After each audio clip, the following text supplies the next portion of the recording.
O presidente da Câmara Federal, Arthur Lira, revelou a um jornalista, ao sair de um restaurante, que não foi sequer chamado pelo presidente Lula para discutir as ideias de corte de gastos do governo federal, que tem ventilado bastante entre os ministros do governo e entre os próprios veículos da grande imprensa.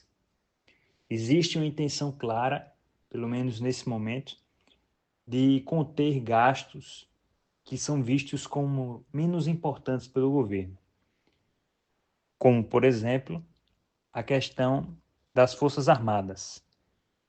Um dos primeiros ministérios a ser afetados pelo corte de gastos do governo Lula é exatamente o Ministério da Defesa.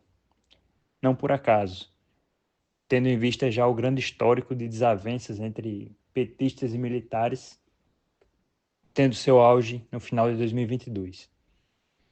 Ademais, essa revelação de Lira mostra que, ao contrário do que se pensava, com base inclusive nos governos Lula 1 e Lula 2 entre 2003 e 2010, Lula tem tido grandes dificuldades ainda para negociar e articular-se com o Congresso para colocar para frente as suas propostas e pautas.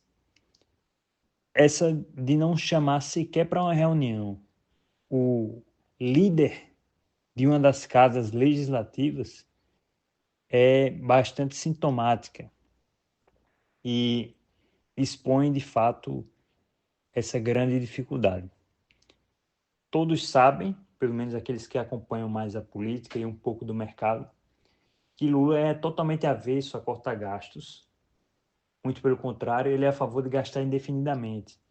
Se deixassem, ele endividaria o país ainda mais e faria disparar a inflação, porque os conceitos básicos de economia parecem não ter se solidificado na mente dele.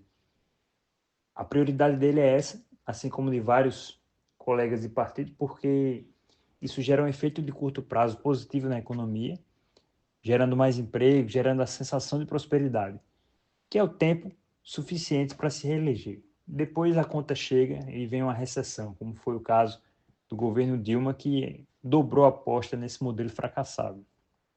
Em linhas gerais, esse corte de gastos nem sequer foi apresentado de forma sistemática e de forma objetiva, mas já gera controvérsias na fase de pré-nascimento.